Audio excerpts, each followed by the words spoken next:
Les clients du marché de Cray, dans la Drôme, sont devenus fidèles à une productrice qui ne propose ni picodon, ni caillette, ni aucun autre plat régional. Non, Gaïl Chazalette vend des gâteaux de son pays, l'Irlande. Et il se dit, figurez-vous, que lorsque des Irlandais, des vrais, sont en vacances dans la région, ils sont tout étonnés de trouver de leur production nationale meilleure que dans leur pays d'origine.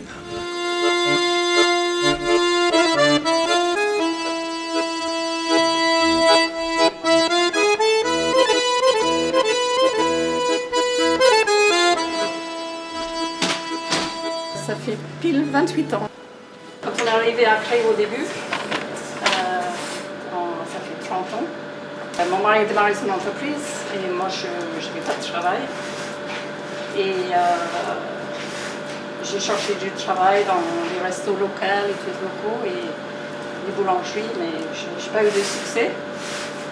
Et après, on a un ami qui a travaillé à la mairie à l'époque, Olivier Delcourt, et il me dit, mais pourquoi tu ne vends pas tes gâteaux sur le marché? Je dis, ah bon, je n'aurais jamais pensé, parce qu'en Irlande, on n'a pas une tradition des marchés comme ici.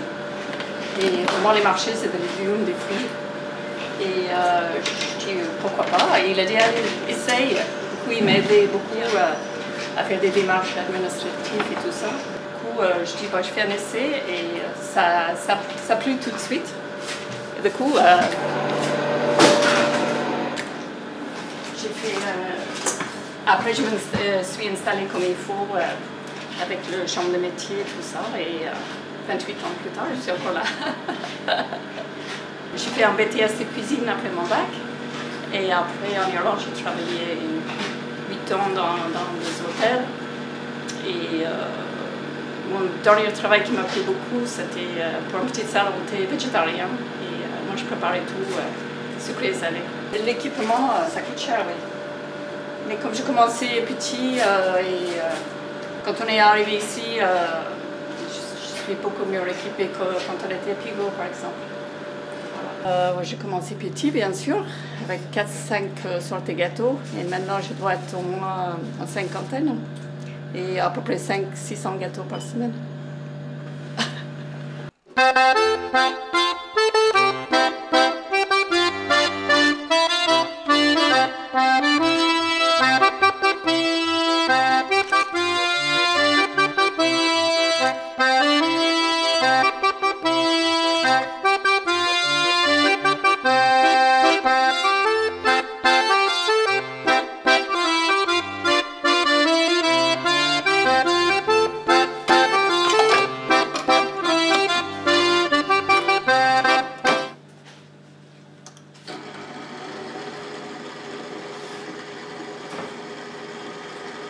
Bon, j'ai une balance, mais il n'est pas super...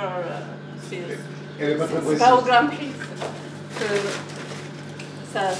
Ça me fait rire, toutes ces émissions de cuisine à la télé.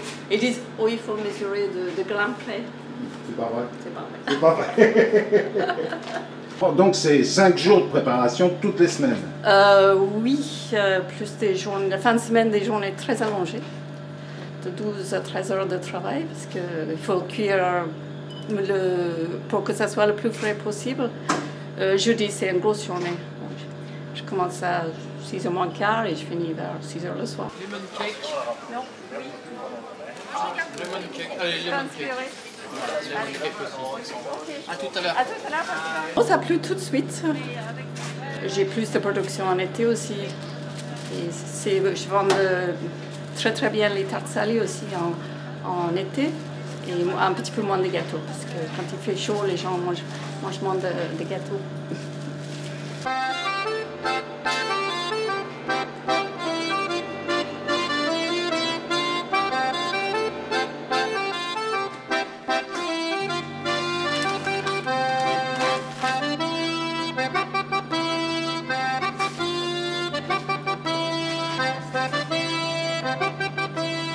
Et est-ce que c'est très sain tout ça? C'est pas un peu dangereux pour la santé? Non, c'est très bon. Surtout pour le moral. Pendant le confinement, j'ai même un jeune client qui m'a appelé. Il me dit, oh, tu peux pas me faire des gâteaux? Et je dis, si tu te fais arrêter par les gendarmes, qu'est-ce que tu vas dire? Je dis, ah bon, c'est très essentiel les gâteaux.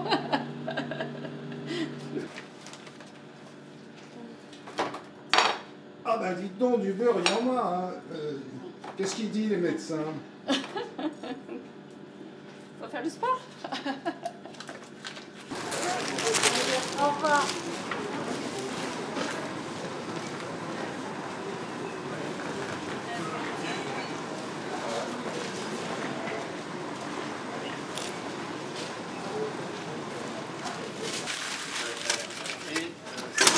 Oui, merci. À bientôt. Merci, Joël.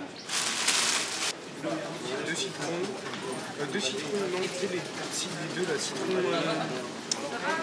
rhubarbe. Ah, rhubarbe, oui. Bonjour, Amadou. Comme d'hab. Maintenant, j'ai les enfants, quand j'ai commencé les 28 ans, maintenant qu'ils reviennent avec leurs enfants. Ça fait plaisir. Ils disaient, oh, quand j'étais petite, ma maman m'a acheté ces gâteaux-là. Ils disent à leurs enfants. Et ils sont contents de me retrouver.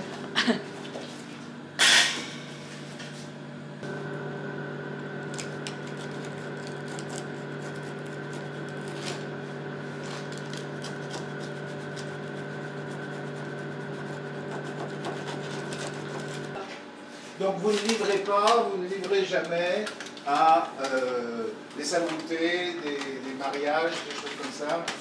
Non. Par contre, à partir du printemps, souvent j'ai des commandes pour des tartes salées ou des grosses tartes sucrées, pour des gens qui font des pique-niques en famille ou qui font un anniversaire ou des choses comme ça. Du coup, ça arrive qu'ils commandent plusieurs tartes salées ou des gros gâteaux et là, ils viennent les chercher ou j'ai un rendez-vous quelque part. Et vous n'avez pas un de vos enfants qui peut prendre là-dessus? Non. Pourtant, c'est une situation stable. Oui, mais il faut être très très passionné. Et ça fait beaucoup d'heures de travail, oui. Je calcule mes heures et que je prends un salaire, mais c'est... On ne peut pas vivre avec ça. Non, sinon il faut encore grandir plus. Et moi, ce qui m'intéresse, c'est de pouvoir travailler et contrôler tout. J'aime pas... J'ai eu des propositions des fois des gens qui voulaient que je rentre pour leur salon de thé. Mais après, je ne peux pas contrôler. Je ne sais pas combien de temps eux, ils vont laisser sur des étagères. Et après, ça retombe sur ma réputation. Du coup, je fais tout. Je vends tout et je sais comment c'est comme ça.